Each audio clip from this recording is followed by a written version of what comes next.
Registration ಅದರ ದಾಖಲೆಗೆ registration ಪತ್ರ ಕೇಳಿದರೆ ಅದಕ್ಕೂ ಭಾಳ ಅಡ್ಡಾಡ್ಸರ್ ನಮಗೆ.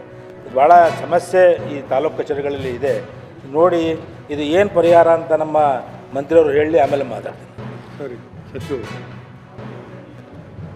ಮಾನ್ಯ ಸರ್. ಸೊ ಅದರಿಂದ ಇನ್ನಷ್ಟು ಸರಳೀಕರಣ ಆಗುತ್ತೆ.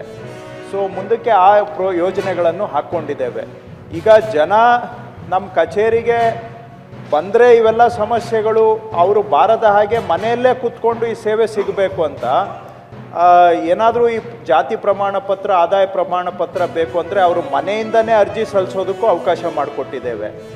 ಮತ್ತು ಅವ್ರದ್ದು ಅರ್ಜಿ ಒಂದು ಸ್ಟೆಪ್ಪಿಂದ ಇನ್ನೊಂದು ಸ್ಟೆಪ್ಪಿಗೆ ಮೂವ್ಮೆಂಟ್ ಆದಾಗ ಫೋನಲ್ಲಿ ಅವ್ರಿಗೆ ಮೆಸೇಜು ಕಳಿಸ್ತೇವೆ.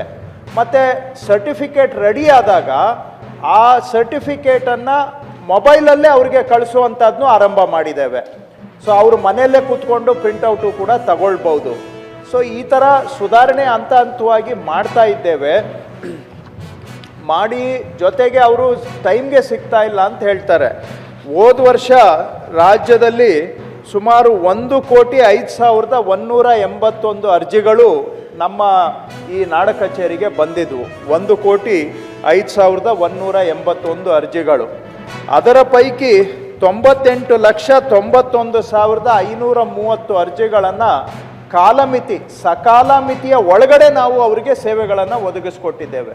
ಸೊ 98.92% ಅಷ್ಟು ಅಪ್ಲಿಕೇಶನ್ಸನ್ನು ಸಕಾಲ ಮಿತಿ ಒಳಗಡೆ ನಾವು ಅವರಿಗೆ ಒದಗಿಸ್ಕೊಟ್ಟಿದ್ದೇವೆ.